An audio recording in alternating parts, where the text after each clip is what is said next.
So I'm Writing a Novel is the show where you join me, Oliver Brackenbury, on the journey of writing my next novel, from first ideas all the way to publication and promotion. In this one-man reality show, I'll share with you my ever-evolving thoughts and feelings on how I write, being a writer, and everything that entails at each stage of the process. I'll also answer listener questions and, sometimes, interview special guests. If you're the kind of person who likes to learn how things are made and get to know the people making them, then this is the show for you. In the process of doing research for my novel and producing this podcast, I've had the good fortune to connect with some lovely people with some very interesting things to say. One such person is Cora Buhlert, who, in her home nation of Germany, teaches German as a foreign language and serves as a professional translator. She is also an author of fiction in a wide variety of genres, including my beloved Sword and Sorcery, and her writing is enhanced by her keen scholarship of 20th century genre fiction, particularly the pulp magazines of the 30s, which laid a foundation for so much of what we enjoy today. She's also an active participant in the Hugo Awards, twice nominated herself, while paying close attention to contemporary genre writing.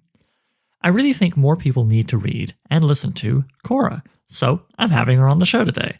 Even if you already know of Cora and her work, odds are pretty good you'll enjoy the insights she shared with me on her writing origins, career, and more. And here we are with Cora. Hi, Cora. Hi, Oliver. Thanks for having me. Thanks for coming. It's nice to finally get to meet you and see a moving face instead of a little avatar floating along the Whetstone Tavern Discord.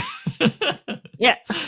No, this is fun. I like how I'm getting to meet more and more people out there through the show. Luckily, so many of you are talented and interesting people worth having on. So why don't we just go straight to the root of things? Where exactly would you say your creative writing began or really kicked into gear?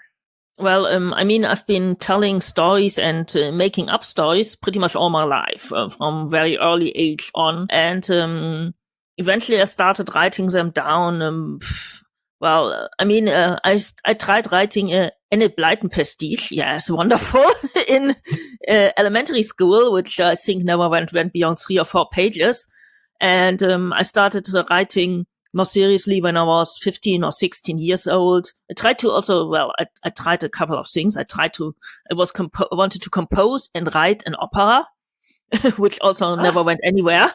I think I probably still have the lyrics somewhere for that. The first things was, I liked science fiction, so I started writing science fiction and fantasy, and then I started getting more serious when I was at university. I took creative writing classes and started submitting to magazines with very varying success, largely because I didn't write what was fashionable at the time, and yes. Yeah, I mean, that is tricky. Everybody tells you not to write toward the trends, but then, the trends are what are getting sold, so it's always kind of a tug of war.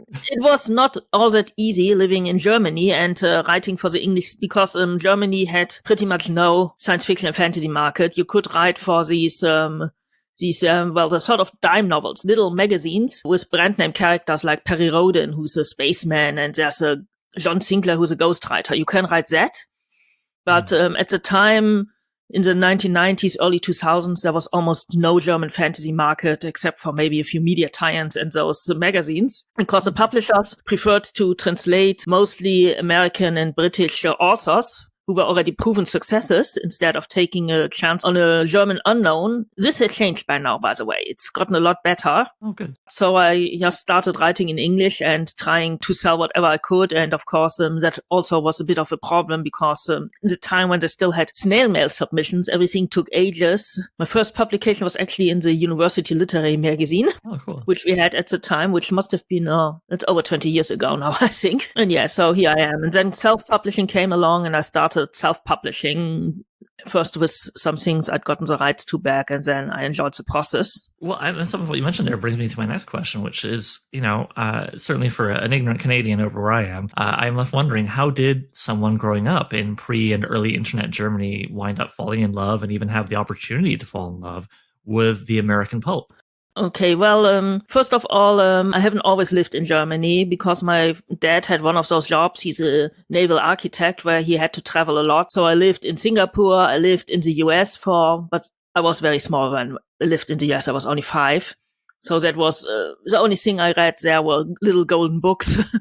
But then I lived in Singapore and I lived in Rotterdam. So I did have some international exposure. That's also why I learned English very early. As for the pulps, we did have an import bookstore in my town, which had basically it was 2 spinner racks of imported genre novels. And it was a mix-up of crime novels, science fiction and fantasy, romance, whatever. Of course, I always picked the science fiction and fantasy and sometimes the crime novels.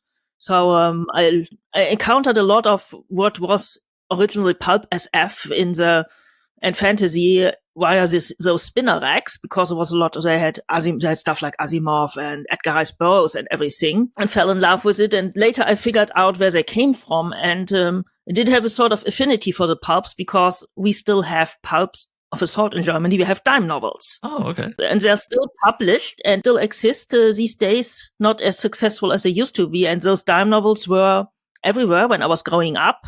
And they were very, very bad for you. Teachers would keep telling you how very, very bad those dime novels were. So, of course, they were irresistible. Which is also why I first got interested in sword and sorcery, because Conan was very, very bad.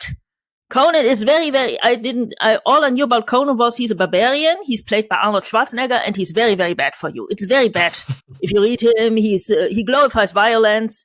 It's very bad. So, yeah, of course I had to read it. Yes.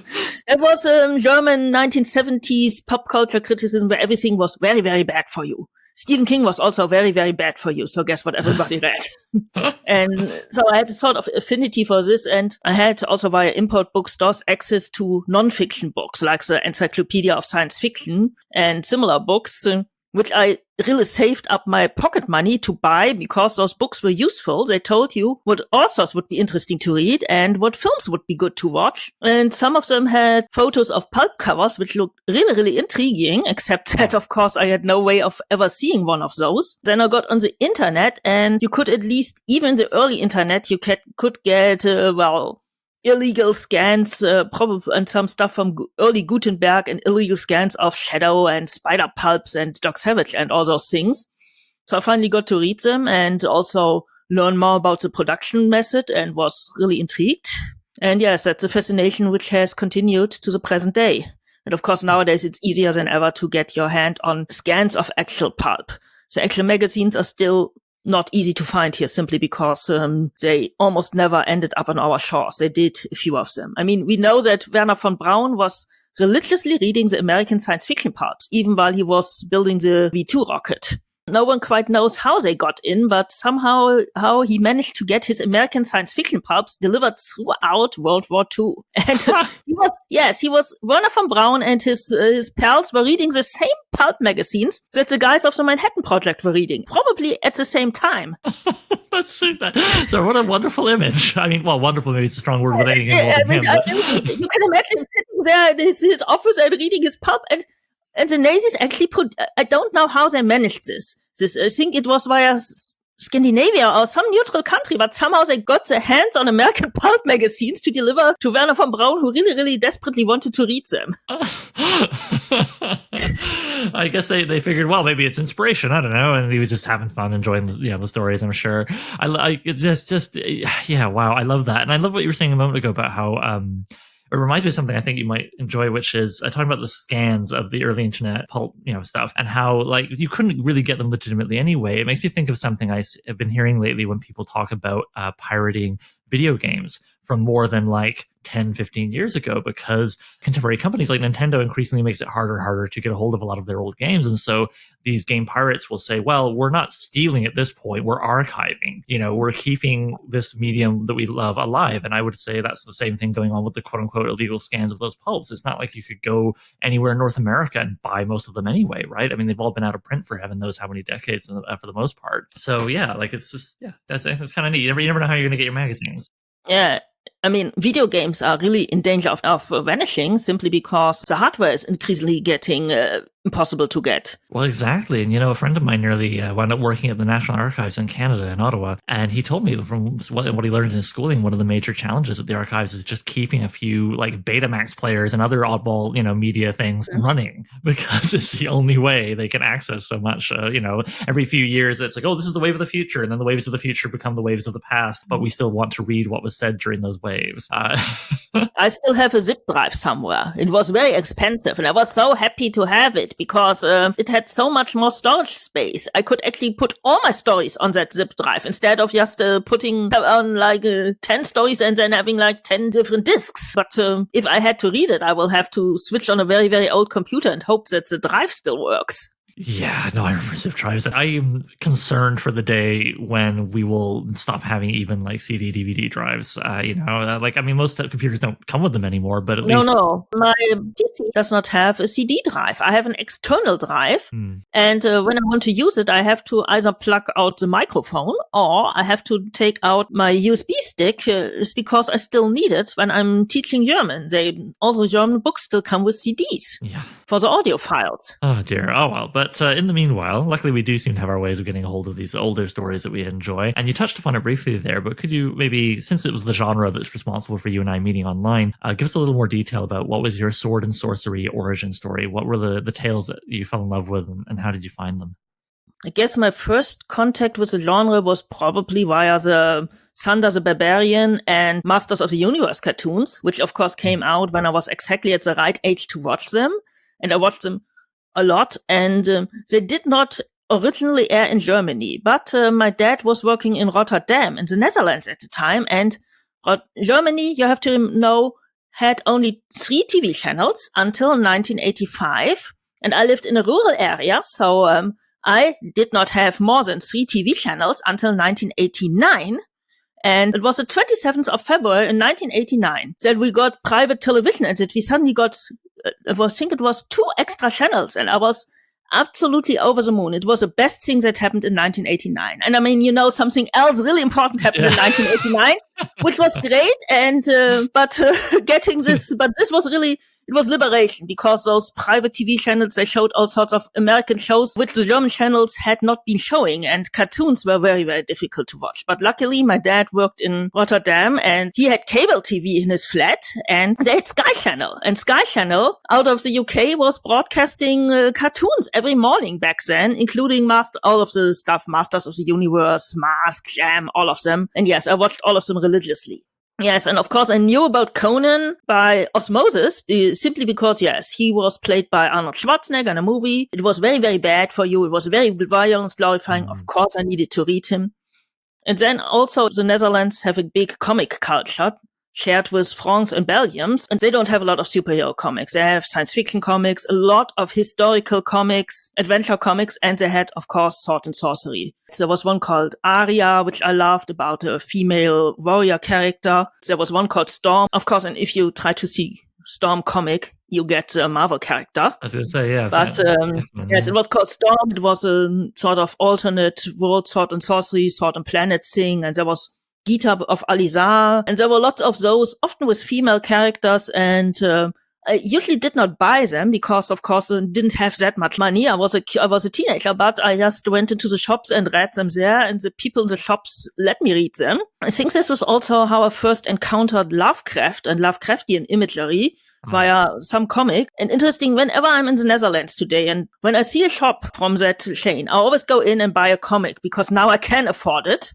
And there's always interesting comics to buy, and it's also a thank you for, letting this little girl read in their shop, even though they must have known I normally didn't buy. Occasionally I did buy something, usually a more expensive book, when I had saved up enough pocket money to buy one. Oh, well, I mean, I've always got a soft spot for the store owners who understand that for some people, they need to be a little bit of a library. And they're creating, people who love reading by doing that. So they'll come back when they've got money and buy some books, just like you did. Yeah, I encountered Fritz Leiber first, also in Rotterdam. It was a bookshop called Donnerbuchen, which was an amazing building, which I think must have been designed by Time Lords, because it had it was almost floating, spilling platforms around the central courtyard. Must have been built sometime in the 50s or 60s. From the outside, it had maybe 4 stories. From the inside, it had 10 or 12. So I say it must have been designed by Time Lords. And it was a huge bookstore, the biggest one I had ever seen, all 10 stories, and they had a big English language book section, which was fairly far down. So I just grabbed a random science fiction and fantasy paperback. Then I either sat down on the stairs Or if they chased me away from the stairs, no, they didn't chase, but I was in the way. Something they said 1 or 2 platforms up, there was a leather lawn chair, so I settled down there if no one was using it. Oh, nice. And they just let me read it. And this is how I first read Verfahrt in the Grey Mouser, long before I actually bought one of the books. I remember they bought a really crappy media tie-in to something at that shop, which I liked at the time, which is now like, okay, probably should have gone for the Verfahrt in Grey Mouser book instead, but I read it anyway. Well, I mean, that's how you learn, right? I must admit, I still have some of my old comics, and a lot of them are like bad movie adaptations. And of course, I'm like, why did I? Well, okay, there's like a giant robot. That's why I liked it when I was, younger. Sure. Your taste change, and it's how you discover it, right? So looking toward the future of that genre, yesterday, I could see you mentioned on the Discord that you had listened to it. So we both listened, it seems, to the Sword and Sorcery Roundtable on the Rogues in the House podcast, which I will link to in the show notes, listener, but you don't have to have heard it. All you need to know is some people who know what they're talking about the genre discussed mainly the question of how do we keep this thing alive and help it thrive and grow. I'm curious, I'm sure you have your own thoughts. What would be your answer to that? Why do you think people should be reading Sword and Sorcery, or even creating, heaven forbid, new works in the genre and trying to push this thing forward? Well, I mean, Sword and Sorcery is a genre of, and I know you're also a big fan of Flame and Crimson by Brian Murphy, which is a wonderful book. Please, everybody, buy it, read it. It's not very expensive. It's a great nonfiction book. I nominated it for the Best Related Work Hugo last year, but of course it didn't make it through. Oh. But it's a wonderful book. Please go and read it, everybody. And one thing he says is Sword and Sorcery is a genre of the heroes are outsiders. They're not the chosen one. They choose themselves. I mean, Conan does become king, but basically he chooses himself. He's not the chosen one. He chooses himself, and the all self-made people, they're usually marginalized people, outsiders. So this actually ties into a conversation we're having in the genre right now about marginalized characters of any kind of marginalized identity. I mean, of course, Conan is, he's Cimmerian, who are basically Celtic people. And of course, Irish people were heavily discriminated against at the time the Conan stories were written, which is something that I think we often forget, at least I forget it these days. But when I was reading a lot of 1940s science fiction and fantasy for the Retro Hugos 2 years ago, I always kept coming across those more or less stereotypical Irish people. And I was thinking, why are there all those Irish people in space? And of course, it was a case of this was their diversity. They were saying, look, this Irish person can go to space too. This was similar to how we would get the token black person a couple of years later. Yeah, the token Irish is a weird one, eh? My dad's reading a Vance novel from the early 50s, and he's like, it's fun, this guy O'Shaughnessy, and then that's fine, but everybody makes a big deal out of it. Yeah, you have all these token Irish people there. That was the furthest they went. We don't really get sometimes we get the token guy from Brooklyn who may or may not be Jewish, but it's never really explained. But I mean, most of the writers were Jewish. Apparently having an openly Jewish character would have been too shocking, and so you do have characters of color occasionally, and sometimes also quite openly. Also, Verfahrt in Grey Mouser, a lot of people miss that Grey Mouser is not white. He's Middle Eastern. Mm-hmm. In Adept's Gambit, where they're in the current day, we learn that he's from Tyre in modern-day Lebanon. So he is Middle Eastern, and he's described as not white. Yeah, but of course, like a lot of the covers, for the Earthsea series, they wind up making him white on the cover, unfortunately. Yeah, it'd be nice everybody to have that gets updated. to be white on the covers. I mean, Eric John Stark, the Sword and Planet hero by Lee Brackett, he's black and very dark-skinned. He's a man of color. Of course, they have this ridiculous thing with, he's not really black. It's just solar rays on Mercury, which was terribly common in science fiction. Well, I've seen this in the 1980s. But she's not really black. She's just black because of the solar rays. Yeah, okay. Good grief. Superman gets to fly and be super strong from solar rays, but... No cover artist until the early 21st century ever portrayed him correctly. He's always white, and sometimes even Conan is sometimes portrayed as blonde. Conan is dark-haired. It's only in every single story. Yeah.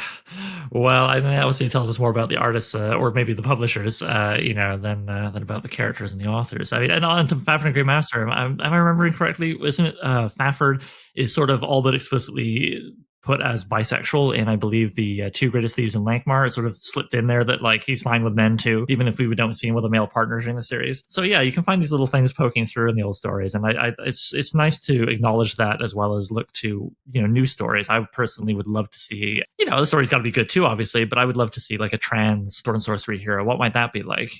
That would be amazing, I think, and also you could make it work. I mean, a trans warrior woman, or also maybe a trans man who's perhaps made fun of for being not quite as masculine as the others, but you can make that work. Even if it was never directly addressed, just having the representation, right? Yeah, and in times past, of course, it was also, let's just say, easier because people just there are plenty of recorded instances of women who dressed up as men to join armies and fight, and sometimes it was just patriotic fervor for I want to free Germany or Russia or whatever from Napoleon, and some of them were apparently trans women, and in many cases no one knew their true gender until there was one case of a woman in the Napoleonic War, and they only figured out she was a woman when she was wounded, and they took her to the field hospital, and the doctor cut off her uniform, and yes, they got a surprise. This was a woman. Unfortunately, she did not survive her injuries, but she was highly honored and inspired a couple of other women to also dress up as men and go to war. Some of these were not trans women, but in this case, she might have been one. We don't know, of course. It was a different time. You're right, but it certainly suggests that another element from Brian Murphy's definition of sword and sorcery comes into play here, not just the outsider hero, but also a historical inspiration. It's not, it's not something that was invented 10 minutes ago, was it? Something that's always been with us as a species. And so, yeah. Yes, we know that trans people have existed in all times, and some cultures had provisions for them, others don't. You can find quite a few trans people in Iran, of all places, because for some reason you can get gender reassignment surgery in Iran. Well, same-sex relationships are banned and punishable by death, but you can get gender reassignment surgery because for some reason the mullahs believe that apparently occasionally Allah makes a mistake and someone ends up in the wrong body, and of course they will correct it. And so, no one assumes that Iran, of all places, will have trans people, but they do have trans people. Or that they would facilitate trans people's needs. Wow, I didn't know that. Wow. So, other than, what we've addressed a little bit there, which is increased representation of people who are not always shown in those stories or were not shown very much in decades past, there's a whole bunch of things. It's a big question. They spent an hour and 45 minutes talking about it over on Rogues in the House. But, when this conversation comes up, and that was certainly not the first time, and I'm sure you've participated in a few yourself of these conversations, what is the most glowing, glaring thing in your mind is like, okay, if we do anything to try and make sword and sorcery become a bigger thing and have more people get into it, what is the one most key thing to you that you think needs to happen? I think it really would help if we had a genuine, huge sword and sorcery hit, also marketed as sword and sorcery. We do have the Witcher TV series, which is, especially the early short stories, are pretty much pure sword and sorcery, but it's not marketed as sword and sorcery. It's marketed as a sort of like Game of Thrones, which almost put me off watching it because I had read books and liked them, but was like not another would-be Game of Thrones. And it's its own thing. And we had the She-Ra cartoon, which was really, really successful among the sort of people who would never go and read a Conan book. Mm-hmm. Most of them. I have some friends who both read Conan and liked the She-Ra cartoons, but that's rare. And we have the Masters of the Universe cartoons, which is Revelations, which was amazingly good for what it was. Was a cartoon based on a almost 40-year-old toy line, and they did some really great things with the characters, and also went back to the classic sword and sorcery inspirations, which if you know them, you could recognize them. And if you get more of that would really help, I think. I don't think we will see something again like the huge success of the Lancer Conans in the 60s. It was already simmering under the surface. We had been having a sword and sorcery revival since the late 50s, early 60s. That's when Fafard and Grey came back from retirement. Mm-hmm. That's when Roger Zelazny and John Jake started writing sword and sorcery, and Michael Moorcock started writing Elric in the early 60s. So there was an atmosphere, but the Lancer Conans kicked it into overdrive. Suddenly, together with the illegal Lord of the Rings paperback edition, which is of course not sword and sorcery, but it showed people, look, people are willing to read fantasy, because earlier science fiction and fantasy was this weird thing which occasionally popped up as well. And don't think we will really see this again. We have a good fantasy market. It's still a niche, but it's a solid market. Right now, it seems to be Grimdark is winding down, but it's still strong, and Grimdark is at least related occasionally to sword and sorcery. Traditional epic fantasy is not so great anymore unless written by Brandon Sanderson, who's still incredibly popular. What's one thing I don't like about those books is how bloated they are. Traditional epic fantasy, so another selling point for sword and sorcery could be, hey, this is short and sweet, and you can read it on your lunch break, or you can read a story in a day or a longer one in a weekend, and it's fine. But yes, people seem to want long books. It's this whole, okay, apparently the book, if it's longer, it's worth more money, even if it's just endless padding. Yeah, you're buying it by the pound like a chunk of ham instead of yeah, no, I know. And I think like what Howard Andrew Johnson's doing with his current work, he's shopping around, and he mentioned on Rogue, so I don't feel bad mentioning it here, the Hanavar collection. I think he's onto something there. It's like, okay, give people a big pound of ham, but what they don't realize is it's actually kind of a layer cake of a whole bunch of really beautiful little slices of sword and sorcery that add up to the page count that maybe you're looking for. I mean, fix-up novels are a thing in science fiction and fantasy. Fix-up novels have been a thing since the 1950s. Or mosaic novels, because the term fix-up novel is a shitty term, and I think mosaic novel is now the preferred one. It comes from the literary fiction scene. At any rate, that's what my pal Jason Sanford said recently. And mosaic novel is a nice term because we have several smaller stories which combine together to make a bigger story. I've always liked this episodic form of older science fiction because I grew up on those mosaic or fix-up novels. Stuff like Foundation or iRobot, and of course also the early Conan collections were fix-ups with unfortunately added Elsbrecht de Camp and Lynn Carter stuff. Yeah, no, I've talked about that a bit on the podcast before, but it's this funny thing where, like August Derleth, as writers, they made great editors, and whatever you think of what they did on the page, sometimes, especially with the butchering of Howard stuff, they're why we're still reading them, arguably. So, they're like these kinds of midwives who you would never want to be mothers. To use a weird metaphor. So, Lynn Carter was a wonderful editor. He was a great editor, and he did a lot of great work bringing old fantasy, not just sword and sorcery, but all sorts of fantasy back into print. And we should honor him for that, and also for publishing these year's best fantasy and what was it called, Flashing Swords or Sword and Sorcery collections. He did great work there. Absolutely. But he was also, a terrible writer.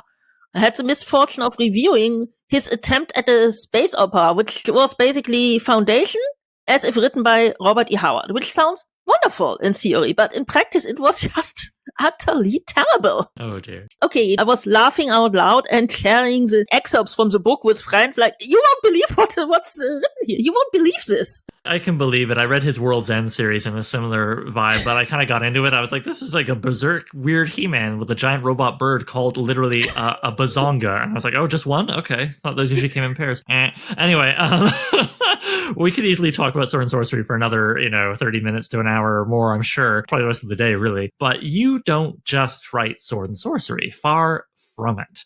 A character of yours who really caught my eye is Richard Blakemore, aka the Silencer. Could you please tell us a bit about who he is, what makes him stand out, and what inspired you to create him? Okay, Richard Blakemore is a pulp fiction writer living in the 1930s in New York City. And he's a century baby, so he was born in 1900 because, of course, every kind of pulp hero at the time had to be born in 1900. So he's a century baby. Of course, he took part in World War I. He had great adventures in the 20s, and now in the 30s, he's living in New York City and he's writing pulp fiction. Yes, he's also writing sword and sorcery and all sorts of genres, but he's mainly writing a sort of hero pulp story in the vein of the Shadow or the Spider and Doc Savage. But the clue in his character is called the Silencer, who is, he defends the downtrodden and fights evil and injustice. He has a black cape and he has a slouch. He has a typical fedora that all of those characters wear. He has a steel mask with an inbuilt night vision gadget, a very early one, because infrared did not exist actually in the 1930s. And the clue is that Richard Blakemore does not just write those stories, he actually lives them because he dresses up as a character and goes on missions to, help people. As for why I created him, I was, like I said, I was interested in the pulps. I had seen pictures of The Shadow, and The Shadow movie came out sometime in the late 1990s or mid 1990s. The one with Alec Baldwin. Yeah, It's a lot more fun than it has any right to be. And I don't know if you've seen the covers of those spider pulps, which had by Rudolf Belaski, which are absolutely fabulous covers of beautiful women being menaced by terrible death traps. And of course, those things were absolutely fascinating. So I had heard about the characters, but of course, I couldn't read their adventures until I got on the internet, and suddenly I could find scans, and I even got a bunch of reprints of spider pulps. Also, I learned a lot about the authors, for example, Walter Gibson, the creator of The Shadow, who wrote 2 full, short novels, but they were still full novels, even by Hugo standards, so over 40,000 words.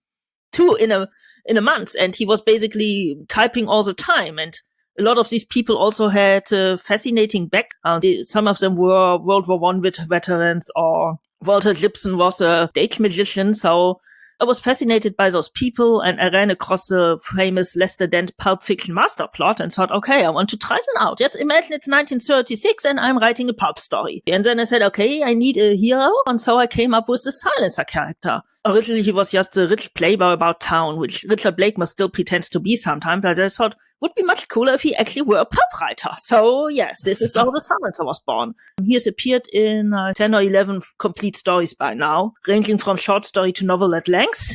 And there's also an omnibus edition available of the stories published so far.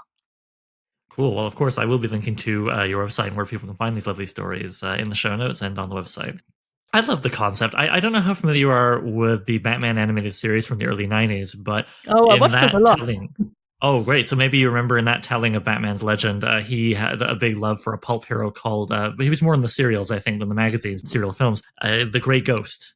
Oh, yes, I remember that. That was a great episode about the Great Ghost. Yeah, what a great bit of continuity in a way, because all these characters that you mentioned, like the Shadow and so on, they were absolutely the precursors. They're why we have Batman. And so it was fun for them to acknowledge it in the series, but it's also working backwards. I think anyone hearing this who's kind of like, oh, that sounds cool. Well, if you enjoyed Batman, I mean, it's not going to be identical, of course. It's its own thing that Cora's made. But, I've read a little bit of it, and I think it's worth going back into the old stuff and reading the new stuff, evoking the old stuff, because it's the roots of stuff that we all know and love. And there's a new Batman movie coming out, the 25th in the last 10 years, and it comes from this stuff. This is the rich base of it. Yeah, Batman's absolutely inspired by the Spider and the Shadow. I mean, the Batman film from 1989, the one with the first Tim Burton Batman, it basically steals the plot of a Shadow novel from 1934. The whole plot was this, this poisoned cosmetics, which is, okay, in the Shadow novel, the people just die horribly. They don't start looking like the Joker. But the plot is with the poison cosmetics is a Shadow novel. I was totally surprised when I read that. Sorry, it's a Spider novel by Novel Page, who also wrote Sword and Sorcery. But there absolutely are links between those. And of course, they were not the first. Zorro came before, was created in 1917, I think. Earliest one, I think, was the Grey Seal, who was from the early 20th century. He's one of the earliest dual identity heroes. Something I really like about Blakemore is the fact that he's a writer. And then to add another layer to it, you have a Sword and Sorcery character, Curval, who is written by you ultimately, of course, but is essentially is written by Blakemore. And so that made me think, and I was like, oh, gee, you got a character written by a character written by an author. When writing as Blakemore, writing Curval, I'm wondering, how do you balance your creative instincts, right? Maybe you're just in a moment in a scene, you're like, oh, this should happen, against the restrictions of writing as Blakemore, who himself is presumably trying to nail a certain voice appropriate to the 30s Sword and Sorcery pulps. Is this a challenge, or would you say Blakemore's voice is close enough to your own that it's not an issue? Like, how do you balance that? It's a bit of a challenge sometimes, for starters, because I can't mention anything which happened after this. The fictional stories of he has 2 sort of horses here. Actually, there's Turvok, which is more Fritz Leiber style, except that Fafard and Grey Mouse did not come out until 1939. So, of course, the fictional Richard Blakemore may have known the real Fritz Leiber. He knows a lot of real pulp writers, and sometimes I mention he knows Lovecraft. He also knows Howard. They probably corresponded. So they do get mentioned on occasion, the real pulp writers. And there's one story where he basically threatens John W. Campbell of astounding fame, only that the guy has a different name.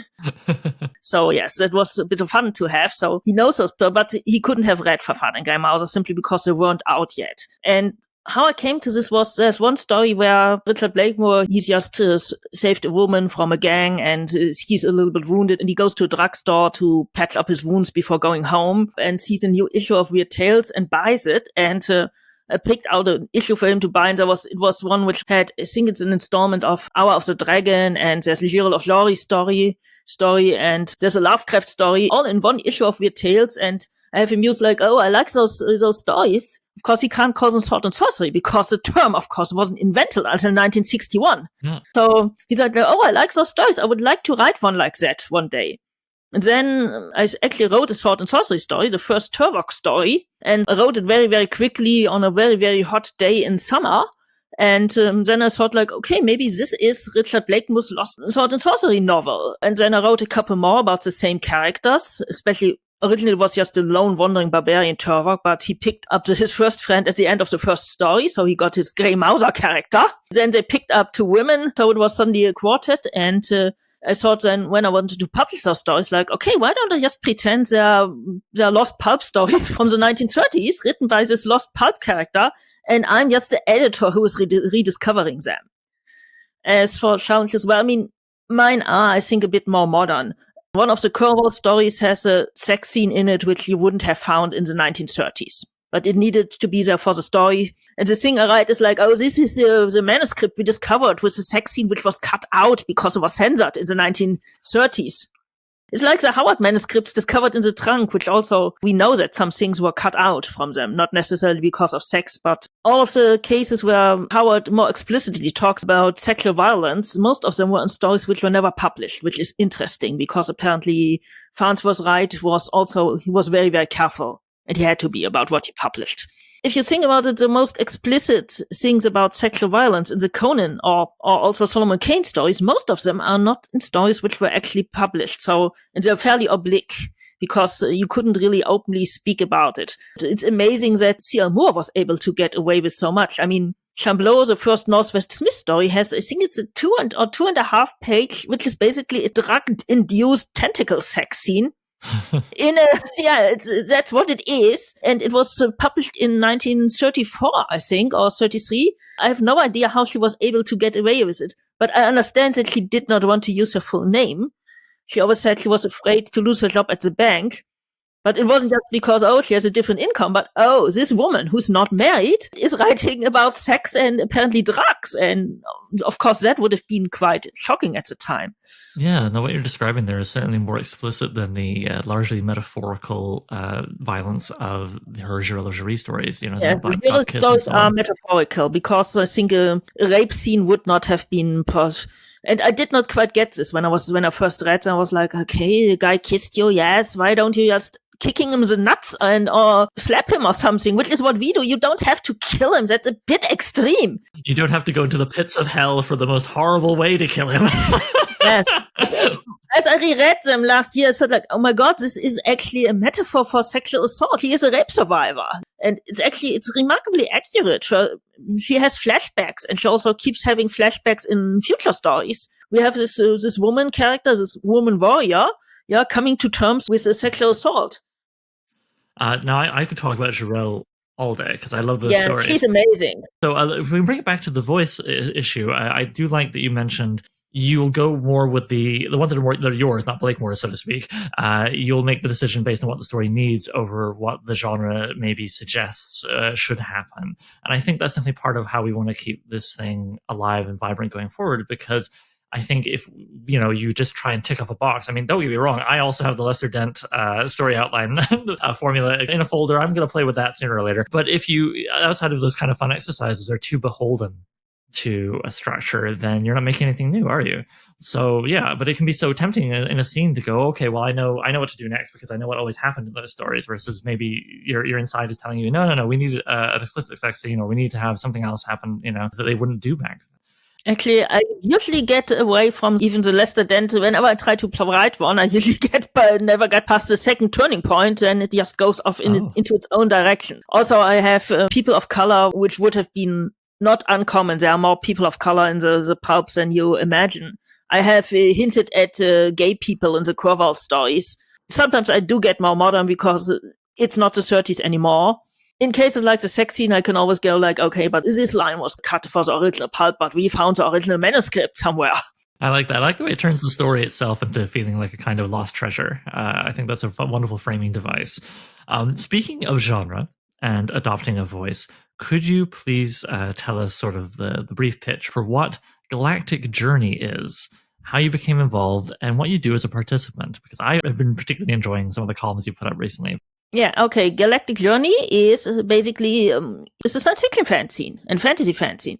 And we cover all the things that the regular fanzines do. So we review books and magazines, movies. We talk about comics. We talk about science fact and real world science and space exploration. But there's a difference because Galactic Journey exists 55 years in the past, exactly. So today is February the 26th, 1967. And the Kommune 1, which Germans will know, they were sort of alternative hippie type commune, has just moved into their first flat in Berlin. And our chancellor is Kurt Georg Kiesinger, an ex-Nazi whom no one really likes or wants. And the 60s are really going to heat up in a couple of months, but right now it's quiet. Not even the starfighters are falling from the sky because they're grounded anyway. But we are having a lot of protests, and that's what's happening of course, there are two Germanys. We still have East Germany, and the wall was built only 6 years ago. And sometimes I also talk about East Germany when I visit my aunt in East Germany. And of course, we have correspondents from all over the world. Most of the Galactic Journey crew are in the US, but we have someone from Australia, we have British correspondents, we have a Russian correspondent. So we have people from all over the world writing. And when we are writing for Galactic Journey, we live in the 1960s. So again, as with the Richard Blakemore stories, I can't mention anything that happened after the story, which was difficult when I was reviewing the Lynn Carter book, which was so terrible, because I could not mention that he is a good editor, because he was not a good editor yet. All he did was write a few columns for a magazine about the fandom. And he had written 2 novels by the time and a couple of short stories. So I think I wrote something like, I hope he eventually finds something he's good at, but writing is not it. Because I could not mention anything that happens later. And right now, of course, I'm reviewing the brand new Lancer Conans, which just came out. I loved that column, by the way, including the one with, I think it's Conan the Adventurer that has People of the Black Circle, my favorite story in it. Yeah, it's Conan the Adventurer, which has People of the Black Circle. The first 2 Lancer Conans had 3 of the best stories. They had People of the Black Circle, in Conan's Adventure, and Conan the Warrior had Red Nails and Beyond the Black River. So that's 3 of the best.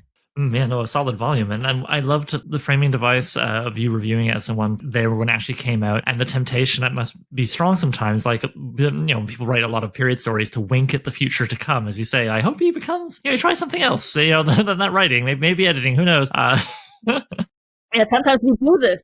I mean, we had Terry Pratchett's debut story, not me. One of my colleagues reviewed the debut story of Terry Pratchett, published when he was 16. Oh, wow. And of course, then was like, oh, this is a very talented young man. I think we will hear more of him. Of course, we will hear more of him because he's Terry Pratchett. We also had a totally surprising debut story of Annie Proulx. I had no idea that she debuted in a science fiction magazine. I think it was a magazine of fantasy and science fiction, but I might be getting things mixed up. So she's a future Pulitzer Prize winner. And we had her first story. It was also like, oh, this is a very talented person. We are not quite sure if it's a man or woman because she used her initials, but we know it's Annie Proulx. So it is always a bit of a temptation. And the funniest thing ever, I think, was when I was like, oh, I need to finish my Galactic Journey article. Kennedy will be shot next Tuesday. It was like, okay, I just said Kennedy will be shot next Tuesday. We got to fit something in here before. Because we of course covered the Kennedy assassination. It was the first year. I started when it was 1963. So it would have been 2018 in our time. And I've been reading before and commenting, and then Gideon Marcus, who runs everything, and who's also a very good writer in his own right. He writes science fiction, and he also, via Journey Press, publishes old out of print science fiction stories. We will have one coming out of forgotten stories, science fiction stories by women from the 1950s, which is coming out March 1st, so that's in 2 days. Oh, okay, cool. Well, I'll have to link that in the show notes. And meanwhile, listener, I actually interviewed Gideon Marcus for the other podcast I do, Unknown Worlds of the Merrill Collection. Our subject was alternate histories, but of course, through that, we ended up talking quite a bit about this project. So if you want to learn more, I will link that when that episode goes up, which will hopefully be in the near future. Anyway, in the meanwhile, As chance would have it, I've unintentionally threaded a theme through my interviews for this March: linguistics. My other guest going up this month, Ryan North, has a degree in computational linguistics, which he happily takes advantage of in his work, most notably his reinvention of Marvel's Squirrel Girl as a student in that very discipline. How has first studying and now teaching linguistics fed into your writing?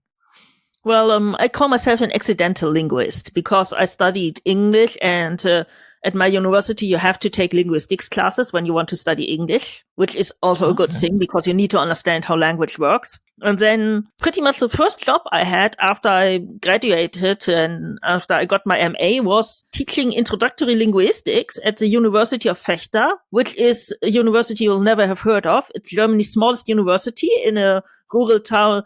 It has about 3,000 students. The town has maybe 35,000 people. And I was barely out of university and suddenly I was on the other side of the desk. Yes. So this is also why I call myself an accidental linguist. The good things about linguistics is, of course, that you learn how language works. Of course, I did try to create my own language. I think every aspiring fantasy or science fiction author does. But a good thing is that you know about how language works and also how names work, and that, for example, someone named Julian with a couple with like 3 different apostrophes and someone named Odolphus are not people from the same, even remotely linguistic group or the same country. So yes, I try to make sure that the names sort of fit. I usually pick a culture which I want to mine for names. So I make sure that the names are at least consistent, that these are people from the same culture, unless they are supposed to explicitly be from a different culture. Do you find, other than a creation of a world building, culture, language, that kind of thing, does it affect, do you sometimes look at the actual construction of one of your sentences and something, you've learned in linguistics affects your editing of it? Do you go, well, hang on, that should be here because of, what I learned?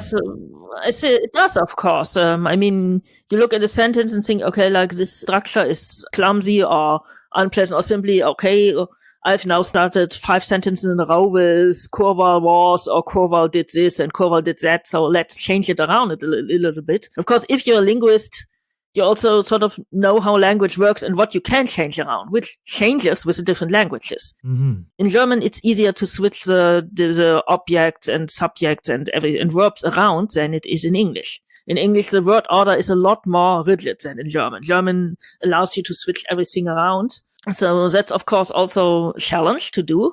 In general, I think, which is why everybody thinks should study linguistics, or at least know a little bit, it's always good to know about language and grammar and how they work and also how they differ. I'm also a teacher of German as I'm a translator and a teacher of German as a foreign language. And a lot of the students, they all come from different backgrounds. And in a lot of cases, it's simply difficult to explain something, a concept which does not exist in their native language.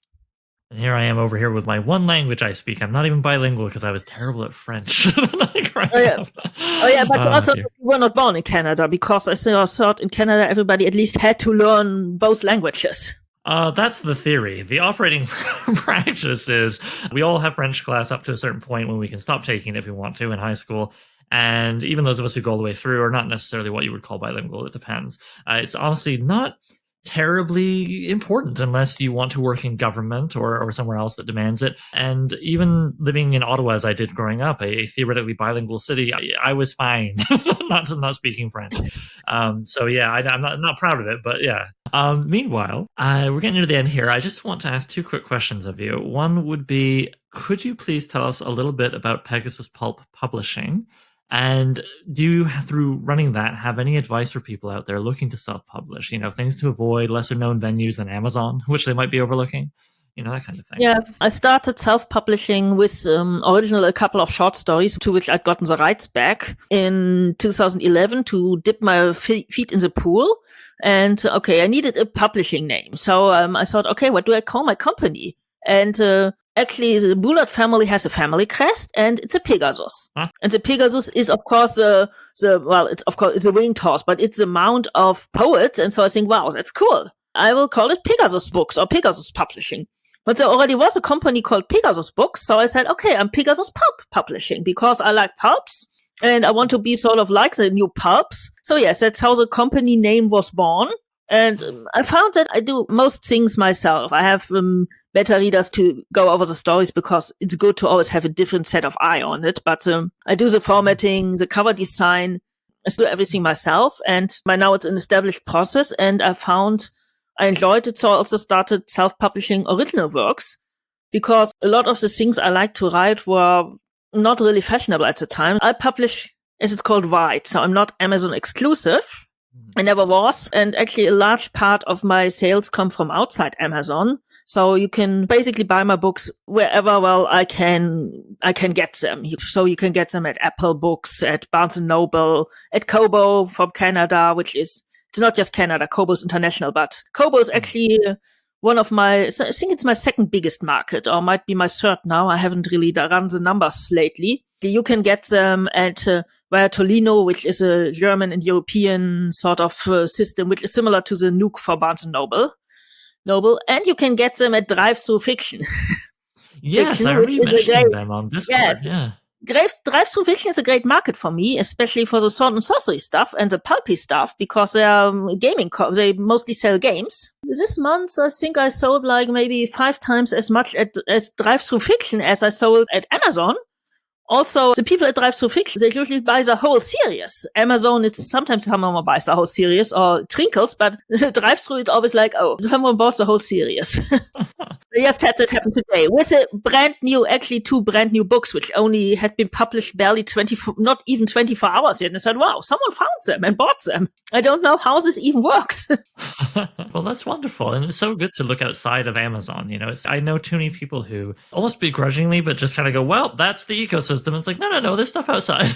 There's stuff outside, and it's not just tiny fish, No, yeah. I mean, Drive-Thru Fiction is small, but there's a big market for me. Also, it's gone now, but there was a romance-focused one, which was a good fit for anything which was vaguely romancy. So there are all sorts of other ecosystems.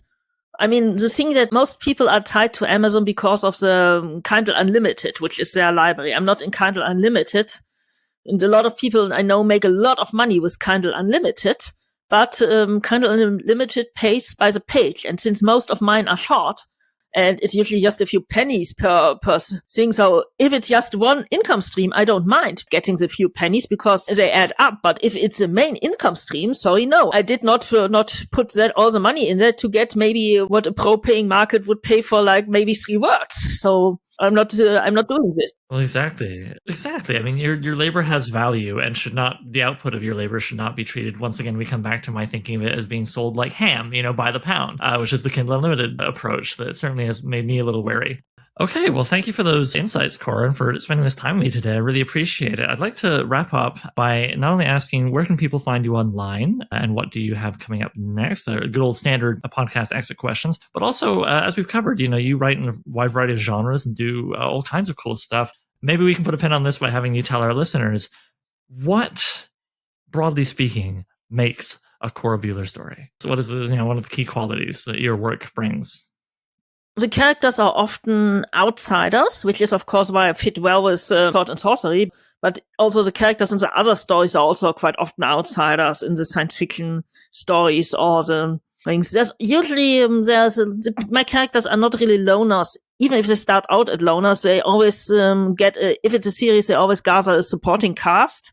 There's usually a bit of romance, not too much, so it's not, I do have a few pure romancy stories. Mostly Christmassy stuff, but just a pinch of romance. But they have, in general, regular relationships. They have friends, they have family members, and they also acquire a supporting cast. All of them do. Even the ones who are supposed to be lone wandering barbarians eventually get a supporting cast. Yes, there's humor mostly, but there's also, they can be quite, I'm not grimdark, but they can be quite grim, my stories. For some reason, I'm really good at writing torture and execution scenes. So yes, you will find characters threatened with terrible death. Mostly, I don't kill them most of the time because I still need them, but you will find, obscure historical references to obscure German history, which most people will not have heard of. Because, hey, I can plunder it, it's there. And it's not always the same, it's the Tudors in space again. Or it's the Roman Empire in space again. So I'm doing different things. Oh yes, and there's always food. I love cooking, I love baking, and I love writing about food. And sometimes there's even recipes. Not in the sword and sorcery stories so far. I haven't done that yet. I would love to see a sword and sorcery recipe though. Yeah, I might do one eventually with a recipe. It's also usually, what do people do? Oh, they eat. And then I just put speculas or speculatius, holiday cookies. Was I mean, you know Remco van Straten and Angeline Adams. You've interviewed them. Yep. We were talking online. It was about speculatius or speculas cookies. Speculas is the Dutch name. Speculatius is the German one. And sword and sorcery. And was like a challenge. Oh, I will put them in a sword and sorcery story. So I did. Oh, they're the sacred cookies baked only for very special purposes. And if you don't know them, they're flat spiced gingerbread type cookies with images stamped on top of them. Usually it's St. Nicholas and a windmill and an elephant. And of course the sword and sorcery version has like Cthulhu and a Shoggoth and a headless man and woman with big breasts. And I really want those cookie forms because I think, okay, that would be so lovely to have these cookies. Well, and what a fun way that could be to preserve, coming back to something we talked at the very top of this, those pulp covers that you were finding on the internet years ago. What if a spider cookie, what if it was a shadow cookie, that kind of thing, a Brundridge, spicy cover or whatever. Yeah. That would have been fun.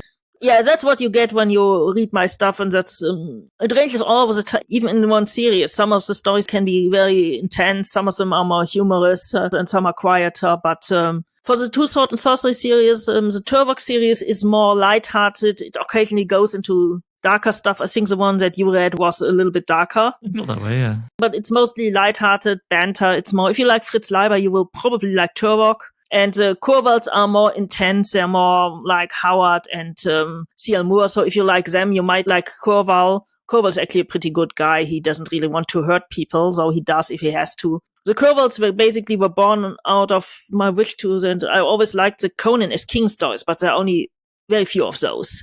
Only a handful of Cull stories and 3 Conan as King stories. I always wanted more, so I thought like, okay, why don't I write a similar character? But Turvok really doesn't want to be king, and he's not the type, and his Grey Mouser character, Meldam, really shouldn't be put in charge of anything. Well, there you go, though. Classic motivation for writing is making more of the stories you want. Yeah. Okay, so what would be the place people should look for you online? Well, that's corabuhlert.com, CORABUHLERT.com. That's where you can find my blog, which has earned me 2 Hugo nominations so far. And that's also where you can find my books. Also have a site called Pegasus-pulp.com, which is a publishing site, which is mostly about books and occasionally roundups. Yes, I blog at Galactic Journey regularly, where you can find me. That's galacticjourney.org. I'm usually on once a month. Just drop by anyway if you want to learn all the news as they happen and also science fiction as it develops in the 1960s. I mean, we are just the sword and sorcery boom of the 1960s is about to go into overdrive. Mm. The new wave is, I think it's still building up, but it's about to crest.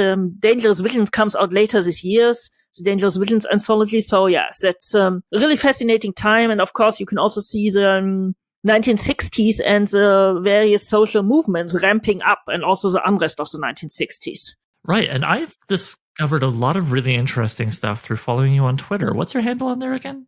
That's Cora Buhlert, that's simply at twitter.com. So it's, again, my name, CORABUHLERT.